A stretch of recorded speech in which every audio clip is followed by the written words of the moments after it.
Assalamualaikum warahmatullahi wabarakatuh.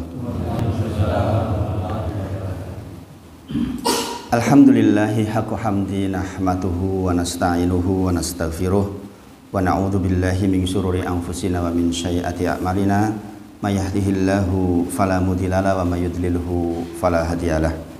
Asyhadu alla ilaha illallah wa asyhadu anna Muhammadan abduhu wa rasuluh. Allahumma sholli ala sayyidina Muhammad wa ala ali sayyidina Muhammad. Subhanaka la ilma lana illa ma 'allamtana innaka antal alimul hakim. Rabbi shrah li sadri wa yassir li amri wahlul 'uqdatam min lisani yafqahu qawli, amma ba'd. Bapak Ibu sedaya, kita bersyukur kepada Allah atas nikmat Islam, nikmat iman, khususnya nikmat umur. Mudah-mudahan kita terus diberi umur yang panjang di dalam barokah, insya Allah. Kemudian salawat dan salam kita sampaikan kepada junjungan kita Nabi Agung Muhammad Sallallahu Alaihi Wasallam. Kita juga berdoa kepada Allah, mugi-mugi lisan kita selalu basah dengan banyak-banyak bersolawat kepada Nabi Muhammad Sallallahu Alaihi Wasallam. Kemudian mengingatkan, insya Allah hari ini kita masih di bulan Dzulhijjah. Rasulullah menyampaikan terkait dengan bulan Dzulhijjah, nggih menika syahro inilah yang kuson, 2 bulan yang tidak dikurangkan, maksudnya penuh pahalanya, Ramadan wa Dzulhijjah. Jadi kalau kita di bulan Ramadan sangat semangat, semestinya di bulan Dzulhijjah juga sangat semangat. Spirit yang ada di bulan Ramadan kedah dibekto teng bulan Dzulhijjah. Sebab bulan Dzulhijjah dikatakan istimewa di dalam setidaknya 2 dalil. Yang pertama di Al-Quran surah At-Taubah ayat 36, sebagaimana sering dengan dengarkan kemarin, nggih, inna iddatash syuhuri indallah isna asyara syahran, sesungguhnya perhitungan bulan di sisiku kata Allah ada 12 bulan, minha arba'atun hurum, 4 di antaranya adalah bulan istimewa, Dzulqa'dah, Dzulhijjah, Al-Muharram, Rajab. Dzulhijjah melebat malih. Maka sekarang kita berada di bulan Dzulhijjah yang jikalau kita berbuat baik pahalanya lipat, kalau berbuat dosa juga dosanya lipat. Maka mumpung masih ada waktu sekitar setengah bulan ini, kita berusaha sebaik mungkin bisa melaksanakan amal soleh, insya Allah. Insya Allah sudah dibahas pada bulan kemarin. Insya Allah para asatid biasanya menerangkan insya Allah terkait dengan itu. Saya hanya mengingatkan saja supaya kita selalu ingat dan selalu bersemangat. Kemudian Bapak Ibu sedaya, beberapa waktu yang lalu saya diundang sama beliau Mas Denny, hafizullah ta'ala, terkait dengan kajian ini. Dari hasil diskusi sebentar, dan beliau menyampaikan insya Allah di Masjid Al-Fajar berkehendak untuk dilaksanakan acara kajian. Bapak Ibu sedaya, adapun kajian yang dilaksanakan, ini penting saya sampaikan, bahwa sejauh pengalaman tiang-tiang belajar agami atau belajar apapun, itu akan baik pembelajarannya jikalau urut, atau dalam bahasa pendidikan tersilabus, wonten tata urutanipun. Kados to panjenengan sinau kelas setunggal, kelas kali, kelas 3, ngantos kelas 6. Nek ujug-ujug kelas 4, ujug-ujug kelas 5 niku lak jadi masalah. Nggih napa nggih? Gitu. Makanya belajar agami juga sami. Kalau kita hanya belajarnya lompat terus tematik, pengajian ini bahas ini, pengajian ini bahas ini, pengajian ini, nggak ada urutannya, nggak akan dapat ilmu, susah dapat ilmu. Hanya semangat ketika pas ngaji tok, begitu pulang sudah lupa semua. Sebagaimana kalau orang masih kelas 1 SD diberi pelajaran kelas 4, diberi pelajaran kelas 3, ini nggak akan mudeng. Makanya saya mengajak ke jamaah seluruhnya, monggo kita belajar dengan cara yang urut, tersilabus, yang dengan itu kita niatkan akan mengetahui ilmu agama secara lengkap. Kalau ternyata Allah panggil kita di tengah jalan, niat kita sudah sampai. Saya ya Allah dulu sudah pernah niat belajar untuk menyelesaikan seluruh pengetahuan agami. Niat itu sudah sampai kepada Allah. Andai kita di tengah jalan meninggal, insya Allah kita dinilai oleh Allah orang yang mengerti agama, karena niat kita sudah sampai. Ini penting. Berbeda dengan ketika belajarnya hanya tematik terus. Dan ini fenomena yang terjadi di Indonesia. Itulah mengapa masjid nggak kebak-kebak. Karena pengetahuan masyarakat itu sangat sedikit tentang agami, lompat-lompat terus. Bahkan sebagian pangapunten misalnya ngaji itu intinya sedikit, cerita-cerita yang lain banyak, intinya justru sedikit. Namanya belajar agama itu ya hanya ada qala Allah, apa firman Allah, qala Rasulullah, napa sanjangipun Rasulullah, kemudian sanjangipun para ulama.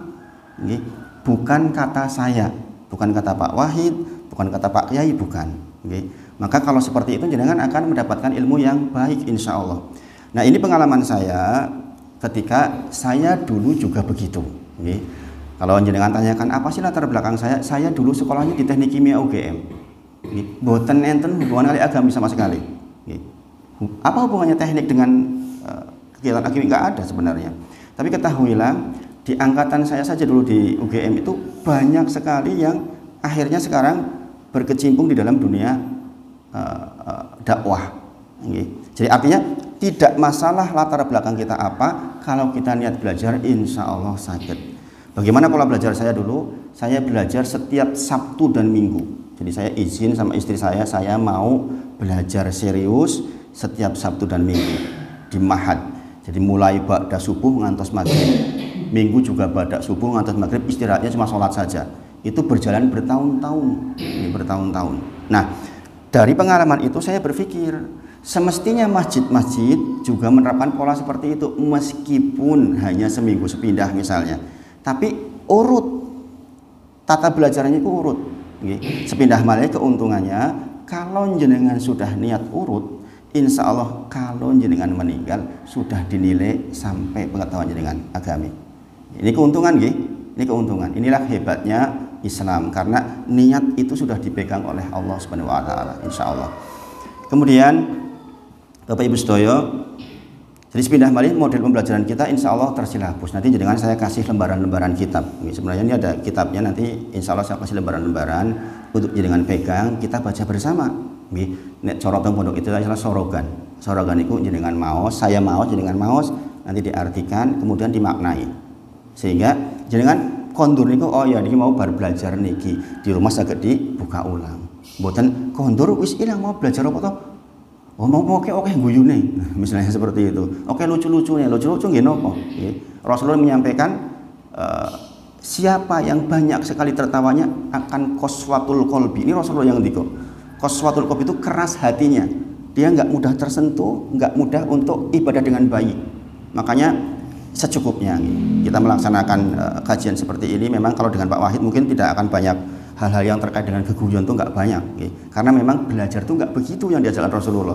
Robaniyin kata Allah itu, Robani dalam surah Al-Imran mengatakan nek sinau niku sing serius, sing serius. Meskipun nggak harus tegang, tapi belajar itu harus tenanan. Kados jenengan ingin mengajarkan ke anak-anak ketika sekolah SD, nek sinau ki sing bener to lek ora dolanan wae kan niku to. Ngene apa nggih? Demikian juga kita insyaallah. Nah, Bapak Ibu sedaya, sebelum kita memulai majelis, tentu saja kita bersyukur dan memohon betul kepada Allah agar majelis ini menjadi majelis yang diberkahi. Maka tadi saya mulai dengan ucapan Bismillahirrahmanirrahim. Kita mohon kepada Allah. Bismillahirrahmanirrahim itu fungsinya untuk meminta tolong kepada Allah, meminta barokah dan minta tolong kepada Allah, sehingga kajian ini diberkahi dan saged langgeng panjang. Saya mengadakan kajian kayak gini sudah sejak 6 tahun yang lalu, Bapak Ibu sedaya. Sudah ada masjid yang 6 tahun nggak berhenti sampai sekarang. Corona pun nggak berhenti. Jadi sudah banyak masjid lain yang sesungguhnya mengadakan seperti ini sejak lama. Saya sebenarnya sudah berpikir lama, karena saya ngisi di Masjid Al-Fajar ini kan kalau Jumatan sudah lama, cuma baru terlaksana sekarang. Sekali lagi, saya tergantung kepada jamaah tentu saja. Kalau jamaah menghendaki kita laksanakan. Dan ini prime time, hari Minggu pagi itu termasuk hari yang diminta banyak masjid. Saya sampaikan ke Mas Denny, khusus hari Minggu saya sediakan untuk masjid yang baru mulai, supaya jangan nggak punya alasan. Kalau hari lain kan nanti saya mau kerja, mau ini, akhirnya nggak mau tindak. Kemudian keuntungan yang kedua, kajian pagi seperti ini, jenengan nanti ditutup dengan sholat syuruk. Syuruk sekarang jam 5.58 kalau nggak keliru. Masuk sholatnya, kalau masuk suruknya sebelum itu. Apa keuntungannya sholat suruk? Sing sinten kemawon sholat suruk 2 rakaat, kata Rasulullah, dia mendapatkan pahala haji dan umroh tamah, begitu kata Rasulullah. Sempurna. Minimal jenengan kalau ngaji seminggu sepindah seperti ini, minimal seminggu sepindah jenengan sholat suruk. Sholat suruk adalah sholat yang dilaksanakan setelah sholat subuh sampai datangnya waktu suruk dan kita tidak keluar masjid. Syaratnya jenengan tidak boleh keluar masjid kecuali hanya untuk yang perlu banget, contoh batal badhe wudu niku angsal. Kalau jenengan setelah sholat subuh kemudian duduk zikir, ngaji atau baca Quran, kemudian jenengan sampai waktu suruk jenengan sholat 2 rakaat, kata Rasulullah jenengan dapat pahala umroh dan haji sempurna 3 kali Rasulullah ngendikane sempurna niku. Nggih. Maka ini keuntungan yang kita peroleh jika kita mengadakan kajian subuh. Nggih. Semoga Allah berkahi. Nah, pembekalannya Bapak Ibu sedaya, ingatlah Rasulullah ngendika, man yuridillahu bihi khairan yufaqihu fiddin. Ini jenengan pegangi. Nggih. Sing sinten kemawon Allah berkehendak kebaikan dumateng piyambakipun niku kepada seseorang itu. Kalau Allah menghendaki kebaikan untuk seseorang, maka yang dilakukan oleh Allah pertama-tama di antaranya nggih menika yufaqihu fiddin. Allah akan pahamkan kepada yang bersangkutan soal agaminipun, bukan yang lain Bapak Ibu sedaya. Bukan ditambah hartanya, bukan ditambah anaknya, bukan ditambah tanahnya, bukan ditambah yang lain, tetapi ditambah ilmu agamanya. Itu Rasulullah yang ngendika.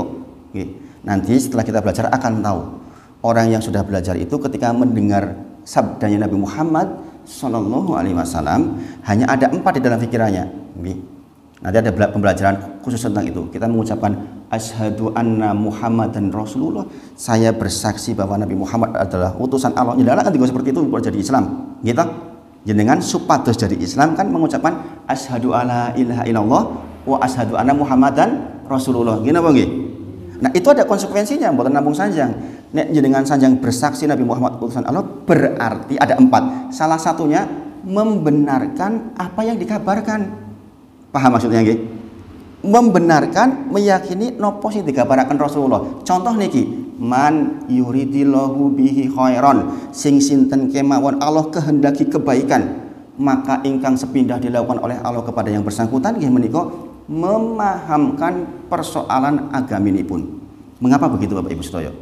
Tentu saja jenengan hidup di dunia, kita hidup di dunia itu dengan aturan-aturan, gini nggih? Yang nanti akhirnya akan meninggal, dibangkitkan, kemudian ditanyai, kemudian masuk ke alam akhirat, kita akan kembali ke surga atau neraka, gini nggih? Gini nggih? Termasuk aturan di dunia, cara berdagang, cara punya suami bagaimana, dengan istri harus bagaimana, dengan anak bagaimana, itu semua sudah dinaskan oleh Allah di dalam agami. Gini nggih? Gini nggih? Maka dengan kita dipahamkan agami oleh Allah, podo karo diberi keberuntungan. Dan itu saya rasakan banget Bapak Ibu sedaya.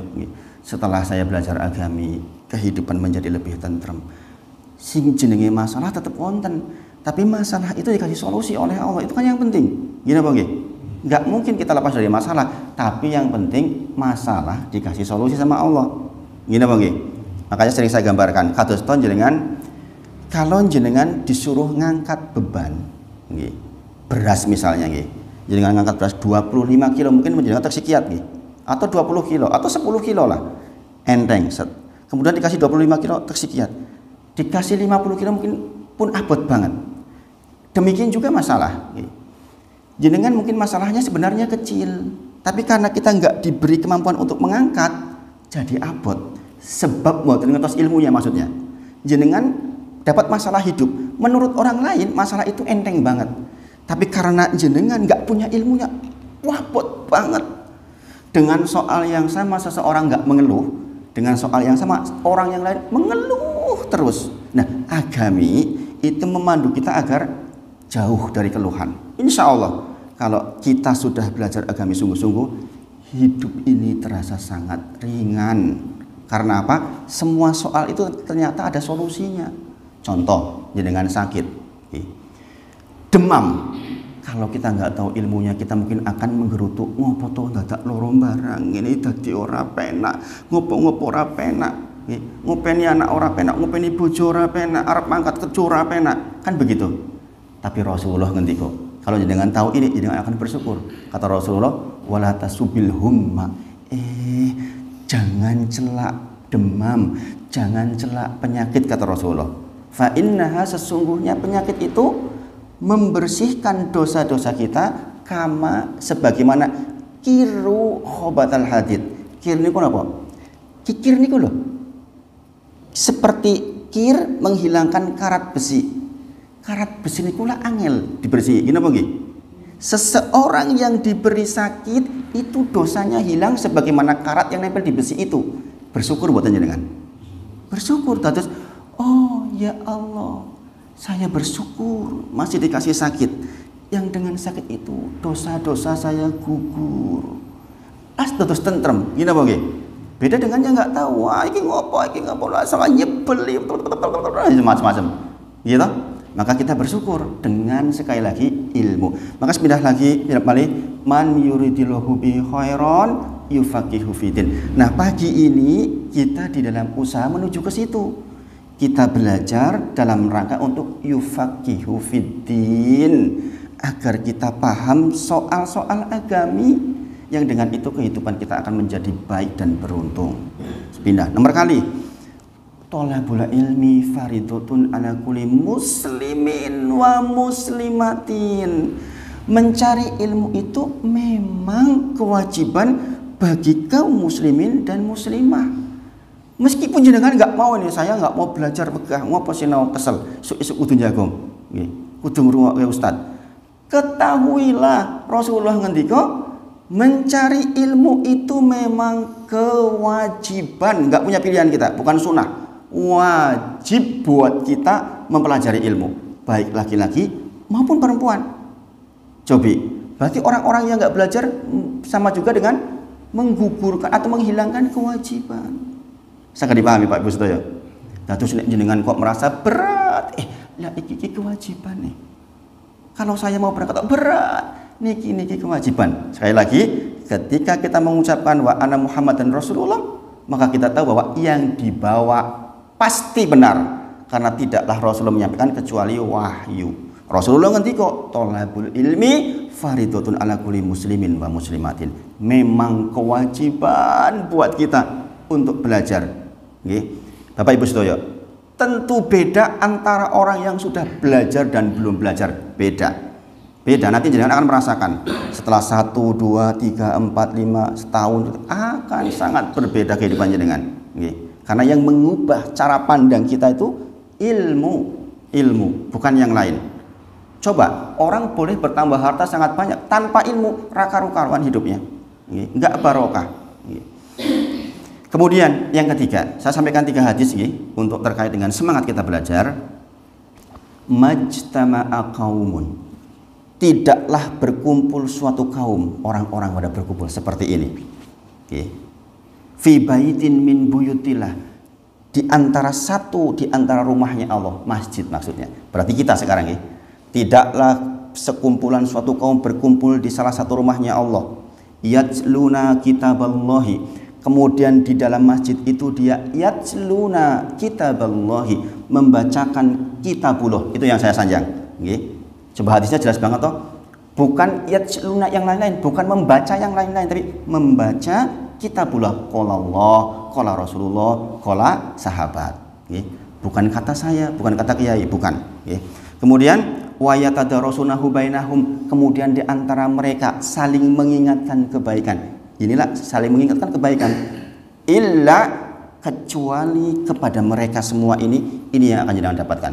Yang pertama, nazalat alaihumus sakinah, jenengan akan diberi rasa tentram oleh Allah. Jenengan dirasakan. Orang yang ngaji, saya yakin hatinya tentrem, hatinya nggak sumpek. Karena Pak, luas pemikirannya, sehingga soal-soal rasanya pun enteng. Yang kedua, kata Rasulullah, wa ghasyiyat humur rahmah, Allah janjikan kepada kita diturunkan rahmat. Rahmat niku kathah dan panjang artinya. Intinya rahmat itu kebaikan ingkang terus menerus boten putus-putus. Itu rahmat. Kebaikan bisa sekarang baik, besok tidak baik, tidak baik. Rahmat itu baik begitu. Dalam kondisi susah tetap kita baik, dalam kondisi miskin tetap kita baik di sisi Allah, dalam kondisi kaya kita tetap baik. Itu rahmat itu. Dan orang yang berkumpul seperti ini akan dibalikan kepada dia rahmat. Yang ketiga, wahafat humul malaikah. Malaikat sekarang berkumpul di atas kita, ghaib nggak kelihatan.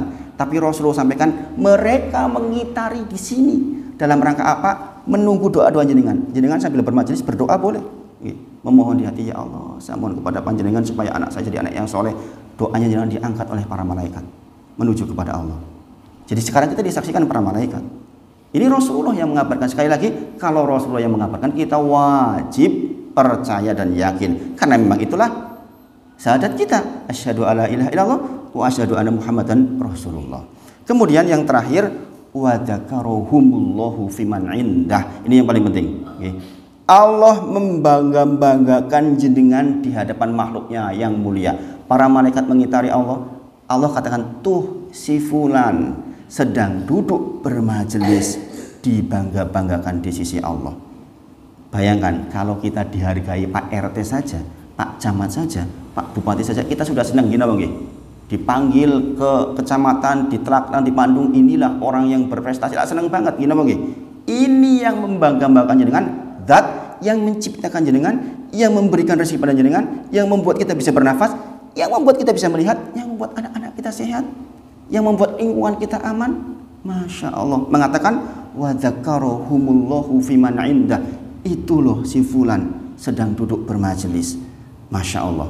Mudah-mudahan kita termasuk yang diberi istiqomah oleh Allah untuk bisa bermajelis seperti ini secara bertahap insya Allah. Syaratnya sabar. Sabar. Jenengan belajar itu harus sabar. Kadang-kadang belajar nggak langsung paham, nggak langsung mudeng. Itulah mengapa saya rekam. Biasanya hasil rekamannya nanti saya share ke nanti lewat Mas Denny insya Allah untuk jenengan putar ulang. Oh kemarin ini toh. Sebagian sesepuhan mengatakan ke saya, Pak Wahid, saya itu paham. Kadang-kadang justru sudah di rumah. Waktu di masjid belum paham banget. Bareng tak setel menunggu, oh maksudnya ini gitu. Makanya selalu saya rekam. Harapannya supaya jenengan bisa melihat ulang insya Allah. Nah, Bapak Ibu sedaya, lantas apa sih yang harus dipelajari di dalam agami? Agami ada 11 cabang pembelajaran. Kalau jenengan sinau teng pondok akan mendapatkan 11 cabang pembelajaran. Dari sekian cabang itu yang paling pokok sebelum yang lain-lain itu pelajaran akidah. Sebab nopo?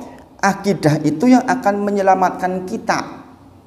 Kalau disingkat, akidah itu mempelajari tentang la ilaha illallah. Jenengan berharap nanti ketika mau meninggal ucapannya apa? La ilaha illallah. Kata Rasulullah, man akhiru kalamihi la ilaha illallah dakhalal jannah. Sing sinten kemamon ucapan terakhirnya la ilaha illallah masuk surga. Nah sekarang kita mempelajari maksud la ilaha illallah itu apa? Apakah sekedar ucapan lisan tanpa konsekuensi? Tentu saja tidak. Inilah saya bilang kita harus belajar. Jangan mengucapkan asyhadu alla ilaha illallah. Saya bersaksi bahwa tidak ada Tuhan yang berhak disembah kecuali Allah. Itu ada konsekuensinya. Mboten namung sanjang. Oh, nek saya mengucapkan itu berarti saya harus begini, begini dan begini. Begini dan begininya. Itulah yang kita pelajari dalam agami. Sekali pahami sampai di sini nggih.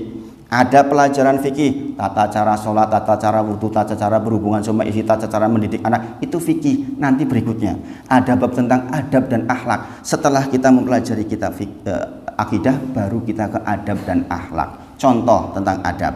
Ini contoh. Kemarin sudah saya sedikit ceritakan ke Mas Denny, hafizahullah ta'ala. Kalau saya mengucapkan hafizahullah ta'ala artinya semoga Allah menjaga Mas Denny, itu maksudnya. Jadi kan sering dengar toh, misalnya saya menyebut si fulan hafidhahullahu taala, semoga Allah menjaganya. Ini ada orang muslim ke muslim yang lain. Kalau jenengan ngendika itu, doakan yang bersangkutan. Nanti di kitab ini juga kita akan belajar kenapa kita harus mendoakan sesama kaum muslimin. Bayangkan Bapak Ibu sedaya, nek jenengan enggak saling mendoakan terus yang jenengan sinten? Gitu Bang. Kalau sesama jamaah saja enggak saling mendoakan, lah terus siapa yang saling mendoakan? Gitu Bang. Maka adab mendoakan itu penting. Makanya saya selalu menyebut nama selalu hafidhahullahu ta'ala. Semoga Allah menjaganya. Kalau sudah meninggal apa? Rahimahullahu ta'ala. Semoga Allah merahmatinya. Makanya orang mengatakan almarhum. Almarhum itu artinya dia sudah dapat rahmat Allah. Makanya kalau orang dapat gelar almarhum itu sebenarnya gelar yang tinggi. Kalau bahasa Arab tinggi banget. Sebab pasti dia dapat rahmatnya Allah. Padahal belum tentu. Tapi di Indonesia semuanya almarhum. Alhamdulillah, ini mudah-mudahan benar-benar dapat rahmatnya Allah. Nah, yang pertama yang kita pelajari itu adalah bab akidah. Karena kalau jenengan keliru di fikih, tata cara sholat jenengan keliru iki masih mungkin diampuni oleh Allah. Bahkan naudzubillah, misalnya ada orang berzina mati, ada orang mencuri mati, itu masih mungkin diampuni oleh Allah, masih mungkin. Tapi tidak dengan akidah. Kalau kita sedok kok akidahnya keliru, ucapan la ilaha illallahnya itu keliru, kita bisa di neraka jahanam selama-lamanya, naudzubillah. Makanya seluruh para ulama siapapun dia ketika mengajarkan agami mesti yang pertama bab akidah. Sebagaimana Rasulullah mengajarkan ucapan la ilaha illallah di Mekah itu 13 tahun belum turun syariat. Syariat yang turun sholat itu pun 3 tahun terakhir. Di Mekah itu hanya la ilaha illallah, la ilaha illallah, la ilaha illallah. Baru di Madinah banyak syariat tentang adzan, tentang sholat, tentang puasa, tentang ini, tentang itu, lengkapnya di Madinah. Awal pertama adalah masalah akidah. Nah, Bapak Ibu sedaya, ini menjadi penting kenapa? Karena kebanyakan kita di Indonesia itu istilahnya Islam warisan, gitu Pak. Kita terlahir sudah Islam. Beda dengan di Eropa, di Jepang, di Australia, orang masuk Islam itu benar-benar sadar mengucapkan asyhadu alla ilaha illallah wa asyhadu anna muhammadar rasulullah. Itu benar-benar, oh iya, saya mengakui Tuhan saya Allah, Nabi saya Muhammad sallallahu alaihi wasallam. Itu ngerti betul. Kalau kita kan memang sudah Islam dari dulu, sehingga kadang-kadang kita itu nggak ngerti sesungguhnya Islam itu bagaimana. Makanya Rasulullah juga ngendika sepindah bali, ngaji itu harus qala Allah qala Rasulullah, bukan qala wahid, bukan. Jadi yang saya sampaikan jenengan bisa cek nanti, adakah referensinya? Ada. Rasulullah ngendika, bada'al Islamu ghoriban. Kata Rasulullah, Islam itu dulu ketika muncul dianggap aneh. Opo to wong dadak nganggo tutup barang, kudu nganggo jilbab gombrong-gombrong, alah wagu ra fashion, misalnya begitu. Dulu begitu awalnya. Kon dadak kudu wong lanang wong wedok ora bareng-bareng ikhtilat, ora entuk wong loro lanang wedok bareng-bareng ngono malah dadi masalah. Menurut agama Islam begitu. Dulunya boleh. Dulu tawaf orang nggak pakai baju, tawaf harus pakai pakaian. Itu Islam datang seperti itu, dianggap aneh. Rasulullah ngetika fasayautu kama bada'a ghoriban. Nanti akan datang suatu masa di mana Islam akan dianggap aneh lagi, koyo dulu waktu pertama muncul. Mengapa Islam dianggap aneh lagi? Karena orang Islam nggak ngerti ilmu Islam itu sendiri, sehingga kadang-kadang orang Islam sendiri mengatakan aneh ajaran Islam.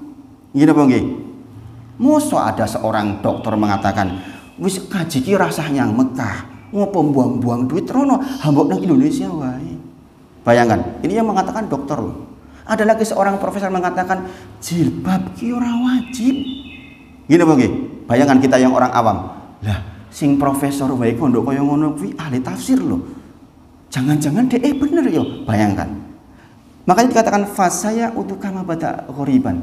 Islam itu akan datang masa nanti dianggap aneh meneh. Ibu-ibu pakai jilbab besar dikatakan, "Alah jilbab gede-gede banget kaya ngono kuwi, goblok elek mento medeni kaya ngono kuwi." Kadang-kadang orang Islam juga begitu. Ibu-ibu pakai jorop napa? Jorop niku napa? Kaos kaki. Sebaiknya kan ibu-ibu kalau bepergian tindakan pakai kaos kaki nggih. Sebaiknya aturannya. Kenapa? Karena itu dianggap sebagai aurat. Yang tidak adalah ini dan ini. Nggih. Maka pakai jorok itu lebih baik. Alah ribet, nganggo jorok barang ngopo, marai angel, arep wisu arep opo angel. Bayangkan, fasaya udu kama bada ghoriban. Bener tuh kata Rasulullah, nggih. Suatu saat akan datang lagi masa di mana Islam dianggap aneh meneh. Akhir hadisnya Rasulullah ngendika apa? Fatuba lil ghuraba. Sungguh beruntung orang yang dianggap aneh pada waktu itu. Sinten sing aneh pada waktu itu? Yang mengetahui dan mempraktekkan ilmu agami. Pada saatnya nanti wong sing kaya ngono kuwi justru sing dianggap aneh, dan kata Rasulullah, dialah yang beruntung, dialah calon penghuni surga.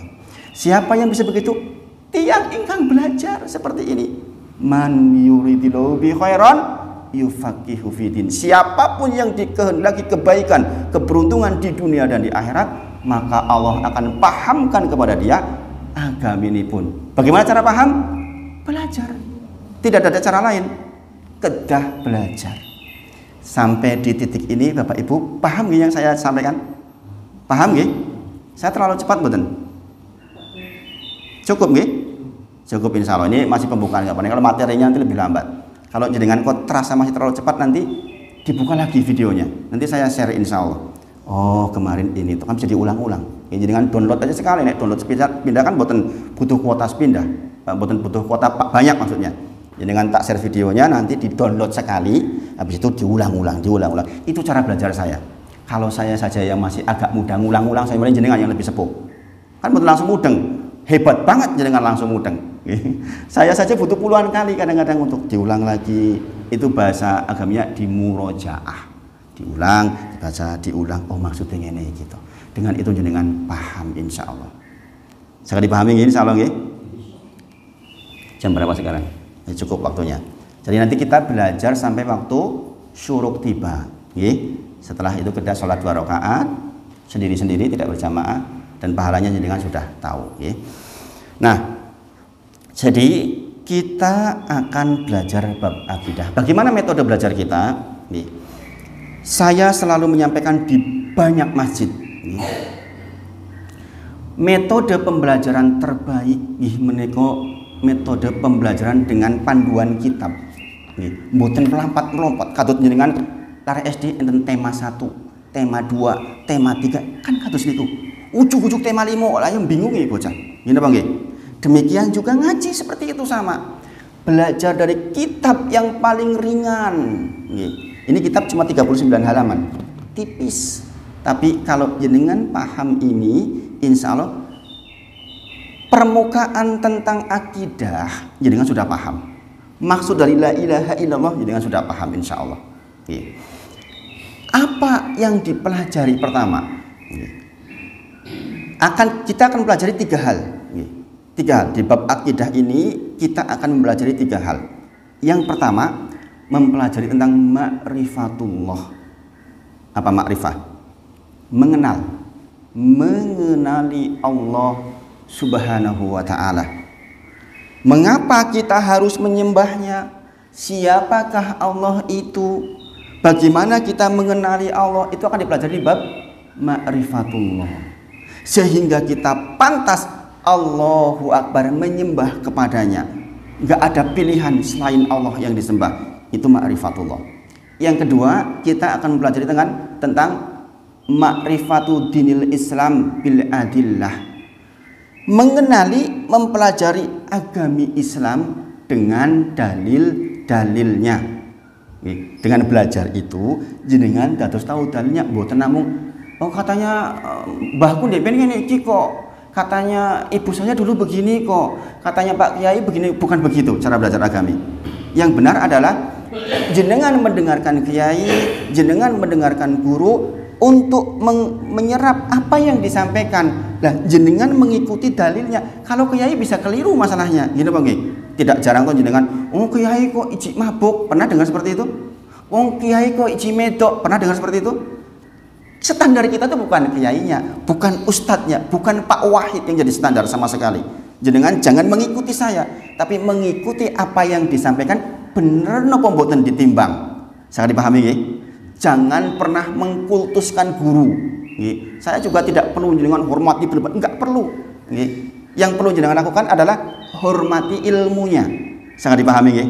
Jadi jenengan belajar agami bil adillah, dengan dalil-dalilnya. Contoh, jenengan takbiratul ihram, Allahu Akbar. Oh, takbiratul ihram itu adalah rukun sholat. Saya dipahami nggih? Di dalam sholat ada syarat sholat, ada rukun sholat, ada wajib sholat, ada sunnah sholat. Syarat sholat nopo? Segala sesuatu yang di luar sholat tetapi mempengaruhi sah lan boten sholat yang jenengan. Contoh wudu, niku syarat sahnya sholat masuk di sini. Saya dipahami nggih? Nek jenengan sholat boten wudu boten sah. Takbiratul ihram, Allahu Akbar, niku rukun sholat. Apa definisi rukun sholat? Kalau ketinggalan baik sengaja maupun lupa batal sholatnya, itu rukun. Paham nggih? Wajib sholat, nggih. Wajib sholat. Kalau ketinggalan lali diganti dengan sujud sahwi, nek ditinggal sengaja saged batal. Nggih. Kemudian sunnah sholat. Nek ketinggalan baik sengaja maupun lupa enggak batal sholat, cuma enggak dapat pahalanya. Paham nggih? Bayangkan kalau jenengan enggak belajar kan enggak tahu seperti ini. Saya dipahami nggih? Sholat adalah ibadah yang dimulai di takbiratul ihram diakhiri dengan salam. Berarti nek jenengan keri sholat sudah 2 rakaat imamnya, jenengan datang harus takbiratul ihram dulu meskipun imam sedang ruku. Kalau jenengan langsung ruku boten sah sholatnya. Karena apa? Takbiratul ihram rukun sholat yang kalau ketinggalan sengaja atau lupa batal sholatnya. Saya dipahami? Itu contohnya seperti itu. Itu namanya jenengan beragama dengan dalil. Bukan namun katanya. Oh, perintah takbiratul ihram ternyata hadisnya misalnya ada 5. Begini. Ada yang Allahu Akbar. Niku enten dalile sedoyo. Kalau kita paham mboten gumunan. Ada orang atahiyat yang waduh. Ada yang diam saja. Kalau kita dalilnya tahu, nggak bingung. Paham nggih?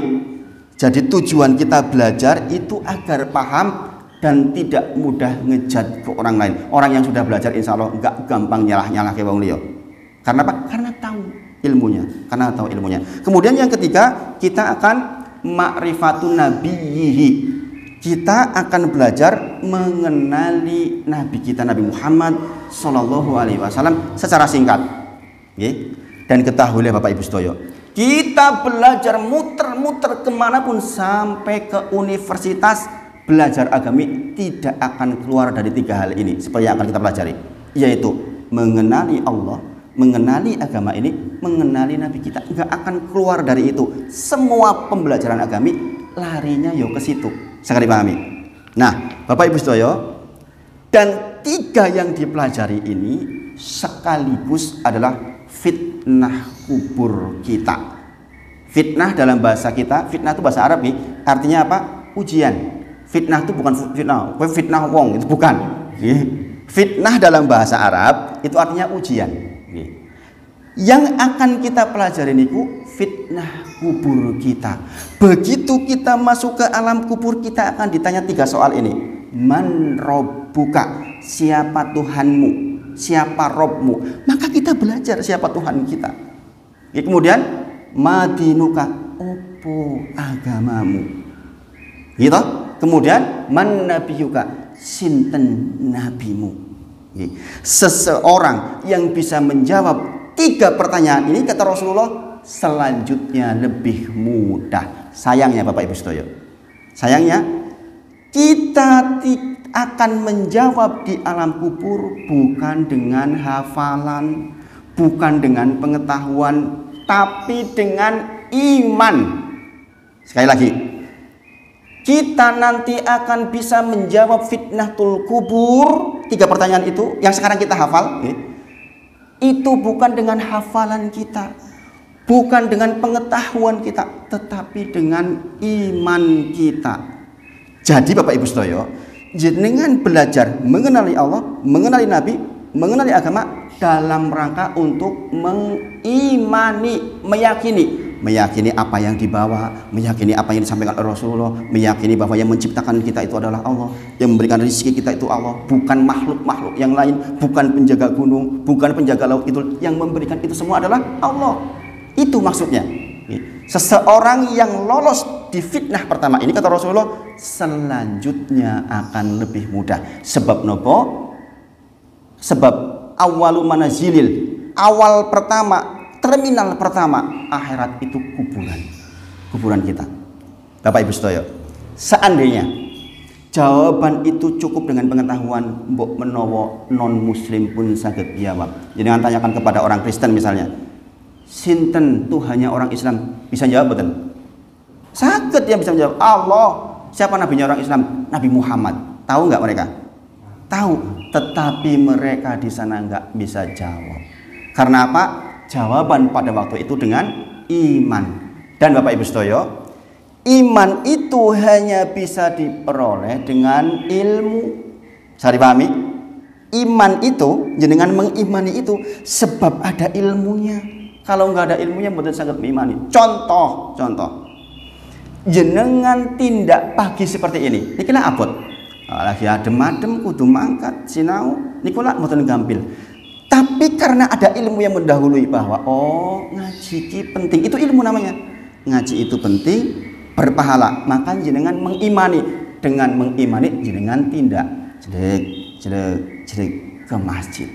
Sangat dipahami bedanya antara ilmu dengan iman? Saged nggih? Saged nggih? Kalau pengetahuan saja semua orang juga tahu mungkin, nggih. Tetapi mengimani itu adalah orang-orang yang sangat paham dengan ilmunya.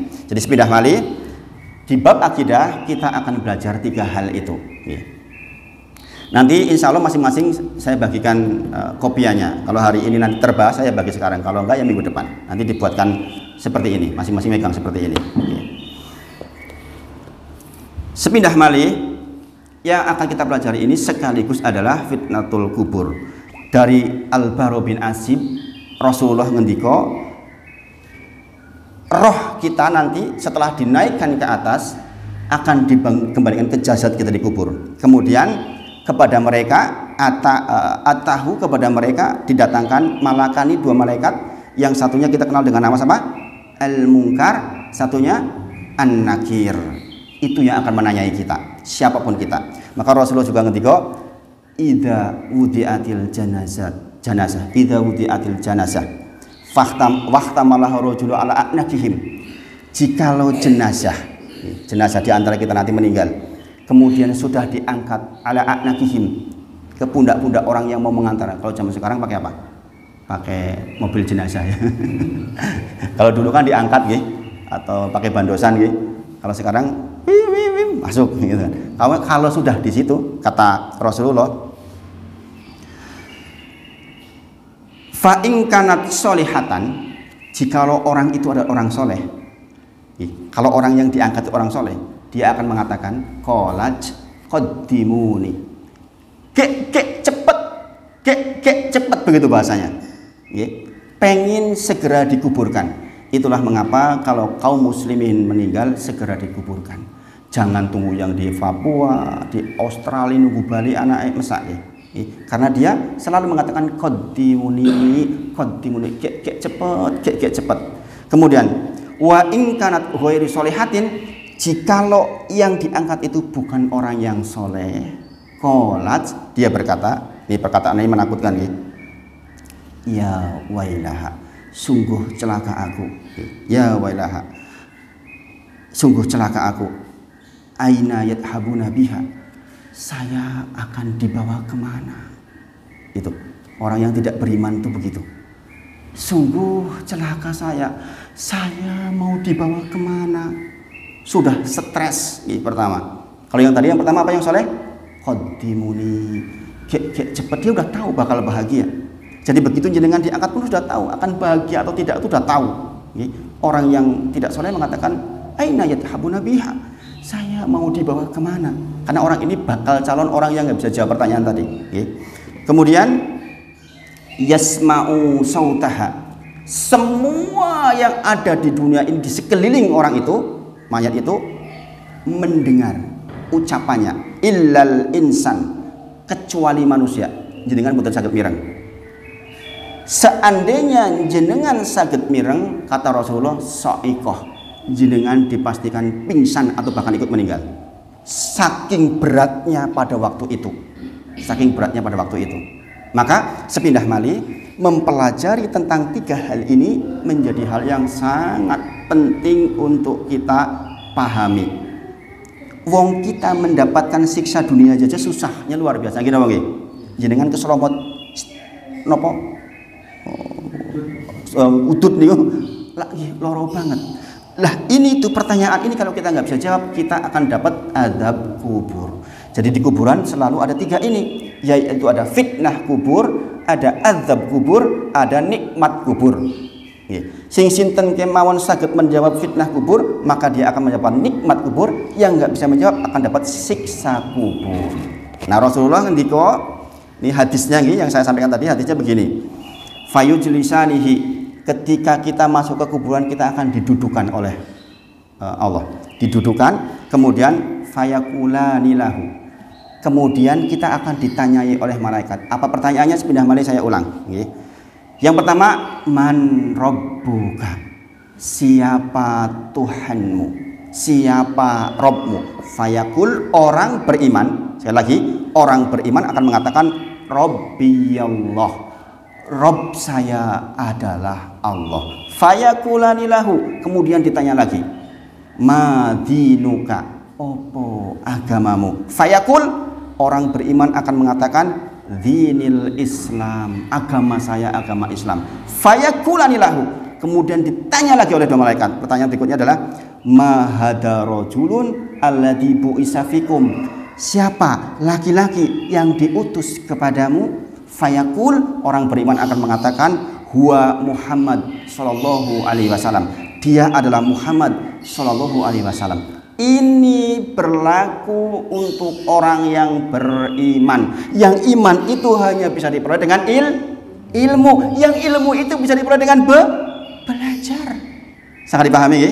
Rasulullah mengabarkan bagaimana nasib orang-orang yang tidak soleh, bagaimana nasib-nasib orang non muslim.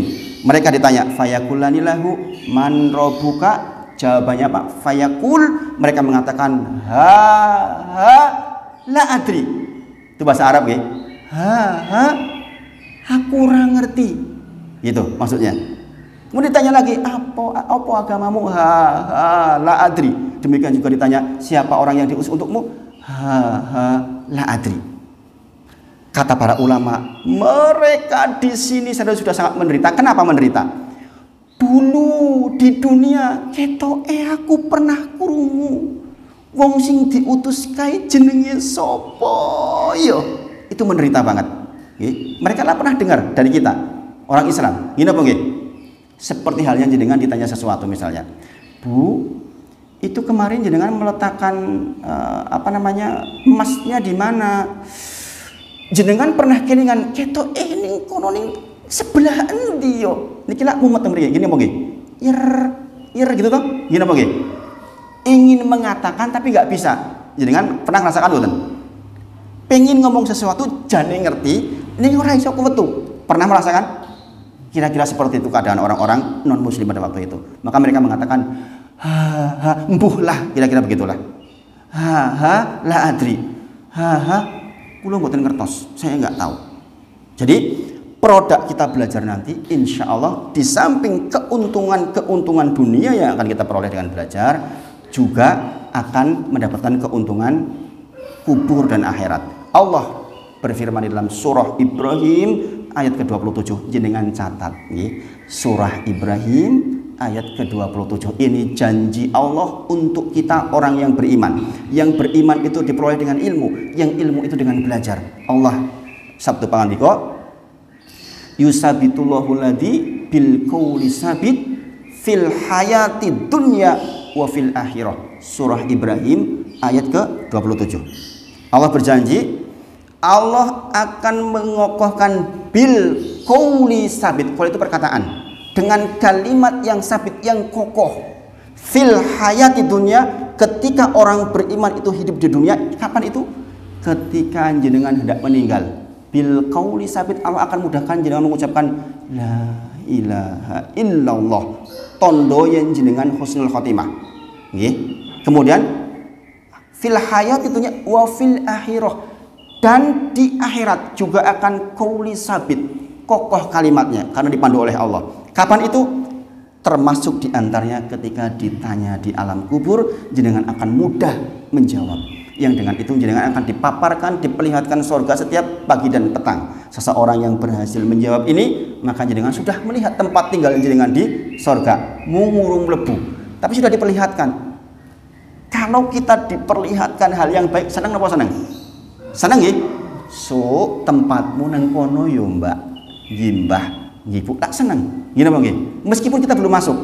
Beda dengan tempatku kene kono kelo, api ini mulap wedi boten. Itu nasib orang yang nggak beriman. Contohnya Fir'aun diantaranya. Dia akan dipaparkan api neraka setiap pagi dan petang. Koyo porosone. Dikabarkan susah, kali dikabarkan kebahagiaan, tentu saja berbeda.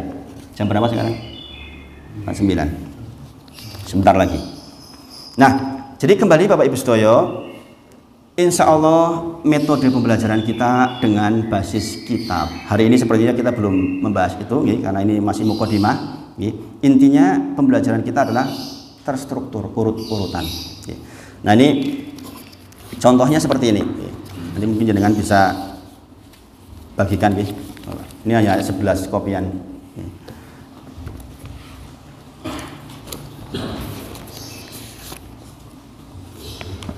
Kita sedikit contoh pembelajaran.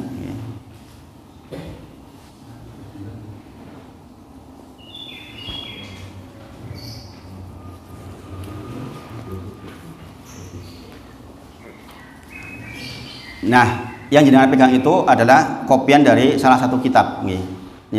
Kitabnya namanya Kitab 3 Landasan Pokok. 3 landasan pokok ini kenapa begini wow? Mengenal Allah, mengenal Nabi, dan mengenal agama ini. Nah, ini kan bahasa Arab, bahasa Arab. Nanti saya bacakan sedikit-sedikit. Jenengan yang saya nggak bisa baca, nggak apa-apa. Itu hanya untuk mandu saja. Saya nggak bisa bahasa Arab, Mas, itu nggak apa-apa. Itu hanya untuk panduan saja. Contoh yang pertama itu dikatakan jenengan yang pegang, I'lam rahimakallahu annahu yajibu alaina ta'allumu arba'a masail. Kata penulis, i'lam itu artinya ketahuilah. Ketahuilah berarti perintah untuk belajar, untuk tahu kan harus belajar, Kemudian rahimakallahu artinya apa? Semoga Allah merahmatimu. Ini doa. Nanti saya terangkan minggu depan insyaallah. Annahu sesungguhnya, yajibu wajib, alaina untuk kita semua, ta'allumu mempelajari, arba'a 4 masail perkara. Jadi ketahuilah wajib buat kita mempelajari 4 perkara. Apa hukumnya tadi? Wajib. Bayangkan, nek boten sinau lak jenengan boten saged kados niki. Padahal niku hukumnya apa? Wajib. Setiap muslim wajib mempelajari 4 perkara ini. Nek muslim kok nggak mempelajari 4 perkara ini, ya dia nggak lengkap Islamnya. Dia Islam tapi nggak lengkap. Sangat dipahami, maka beruntung hati yang ingkang sinau. Maka betul tadi dikatakan apa? Man yuridillahu bi khairan yufaqihu fiddin. Sing sinten kemawon Allah kehendaki kebaikan, Allah akan pandu dia, bantu dia paham agama. Contoh Pak dipandu, jenengan dimudahkan seperti ini. Delalai kok yo ono kajian. Delalai kok jenengan yo semangat ngaji. Itu maksudnya dimudahkan. Paham nggih? Berarti Allah sedang berkehendak kebaikan untuk panjenengan. Di bawahnya dibaca al-ula. Nanti pembahasannya minggu depan. Ini hanya untuk digerambayang saja nggih. Al-ula itu artinya yang pertama, nggih. Al-ilmu yaitu ilmu. Jadi kita wajib mempelajari ilmu. Ilmu apa yang dimaksud? Wahwa itu dia adalah. Dengan baca di kitabnya, wahwa dia adalah ma'rifatullah, mengenal Allah, Wa ma'rifatu nabiyhi, yaitu mengenal nabi panjenengan. Wa ma'rifatu dinil Islam bil adillah, mempelajari agama Islam dengan dalil-dalilnya. Itu yang pertama. Kemudian asaniyah, yang kedua, al-amalu bihi, mengamalkan ilmu yang sudah dipelajari. Kemudian yang ketiga, asalisah ad-da'watu ilaihi, mengabarkan kepada orang lain ilmu yang telah jenengan pelajari, jenengan amalkan. Ceritakan, oh tahajud ini lho, apik tahajud jebule bar melaksanakan tahajud itu kepenak. Atau oh saya mengetahui tentang sedekah. Oh ternyata nih wong sedekah ki kepenak. Begini-begini loh dalilnya, jenengan ceritakan ke orang lain sehingga orang lain juga ikut bersedekah misalnya, atau sholat tahajud, atau berbuat baik kepada orang tua, atau menjalin silaturahmi, seperti itu. Kemudian yang keempat ar-rabi'ah, yang keempat adalah as-sabru alal adafih, adalah bersabar di atas semua itu. Sabar ketika mencari ilmu, sabar ketika mengamalkan, sabar ketika berdakwah. Semuanya datang tantangannya, nanti kita bahas minggu depan. Kemudian ingat, kita belajar agama dengan dalil. Maka di sini katakan wad dalilu, di baris bagian bawah itu wad dalilu qauluhu ta'ala, adapun dalilnya Allah berfirman. Ini yang saya katakan, belajar agama itu seperti itu. Bismillahirrahmanirrahim, wal asr innal insana lafi khusr illal ladzina amanu wa amilus solihati wa tawassaw bil haqqi wa tawassaw bis sabr. Itu dalilnya. Di dalam surah Al-Asr itu ada 4 hal itu. Ada 4 hal itu yang akan kita pelajari minggu depan insya Allah. Kemudian dikatakan qaulu Syafi'i rahimahullah ta'ala, berkata Imam Syafi'i, imam kita, imam madzhab rahimahullah ta'ala, kata Imam Syafi'i, lau, seandainya, ma anzalallahu hujatan, seandainya Allah hanya menurunkan hujah ala kholki kepada seluruh makhluknya, kita semua, illa hadihi surah, kecuali surat itu saja. Surat apa tadi? Surat apa? Surat Al-Asr. Kata Imam Syafi'i, la kafathum, di bagian la kafatu, cukup bagi Allah maksudnya.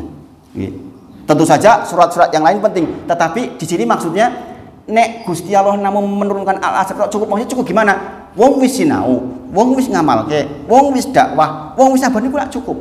Paham maksudnya? Paham nggih?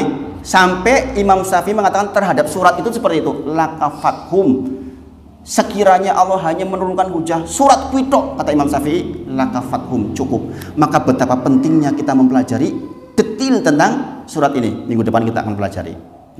Kemudian waqala Bukhari rahimahullahu taala, berkata Imam Bukhari, semoga Allah merahmatinya, babul ilmu qoblal qawli wal amal, bab tentang ilmu sebelum kita berucap dan bertindak. Paham? Sakderenge kita ngendika, dipikir dulu, niki bener napa mboten. Sebelum saya sholat, mikir dulu, sholat saya itu bener apa enggak. Itu pahami maksudnya. Sebelum saya melaksanakan wudu, jenengan mengilmui dulu. Wudu itu ora ono sikil disik misalnya. Mengilmui dulu, babul ilmu qoblal qauli wal amali, bab tentang mengilmui dulu sebelum kita berucap maupun bertindak. Dan ini bab tersendiri di Sahih Bukhari, Masya Allah. Nah kemudian apa dalilnya Imam Bukhari mengatakan itu? Dalilnya adalah surah Muhammad ayat ke-19. Fa'lam annahu la ilaha illallah wastaghfir li dzambik. Maksudnya apa? Sakderenge jenengan mengucapkan astagfirullah wa atubu ilaih, ya Allah saya mohon ampun kepadamu dan saya bertobat. Suruh apa dulu kata Allah? Fa'lam dulu, ketahuilah dulu bahwa sayalah Allah yang berhak untuk dimintai istighfar. Paham? Jangan kita minta ampun tiba-tiba ngerti kita minta ampun kepada siapa. Paham maksudnya nggih? Contoh misalnya jenengan khusyuk. Khusyuk itu ibadah, maka khusyuk itu hanya untuk Allah. Kenyataannya banyak orang yang lebih khusyuk di tempat-tempat keramat sampai bisa nangis-nangis, tolong sampai nangis-nangis. Di masjid nggak khusyuk, berarti kan keliru. Paham nggih? Ini yang namanya fa'lam annahu la ilaha illallah wastaghfir li dzambik. Sakderenge jenengan bertindak, berucap astagfirullah, minta ampun, jenengan tahu dulu jenengan minta ampun sama siapa. Paham nggih? Nah, ini bab pertama seperti itu. Insya Allah nanti kita akan pelajari minggu depan setahap demi setahap, lambat-lambat. Minggu depan atau kapan saya tidak tahu jadwalnya mau dibuat seperti apa nggih. Di tempat lain rata-rata kajian seperti ini seminggu sepeda. Saya mengikuti. Kalau di sini mau dibuat 2 minggu, mau dibuatnya terserah nggih. Intinya kajian seperti ini kajian yang tersilabus, berlanjut. Semoga Allah rahmati. Kita cukupkan hari ini untuk pertemuan pagi ini. Mudah-mudahan Allah berkahi pertemuan kita, dan kita mohon semoga Allah istiqomahkan kita, dan Allah berkahi seluruh kegiatan kita. Kita akhiri dengan kafaratul majlis. Subhanakallahumma wa bihamdika asyhadu alla ilaha illa anta astaghfiruka wa atubu ilaik. Wa akhiru da'wana alhamdulillahi rabbil alamin. Assalamualaikum warahmatullahi wabarakatuh.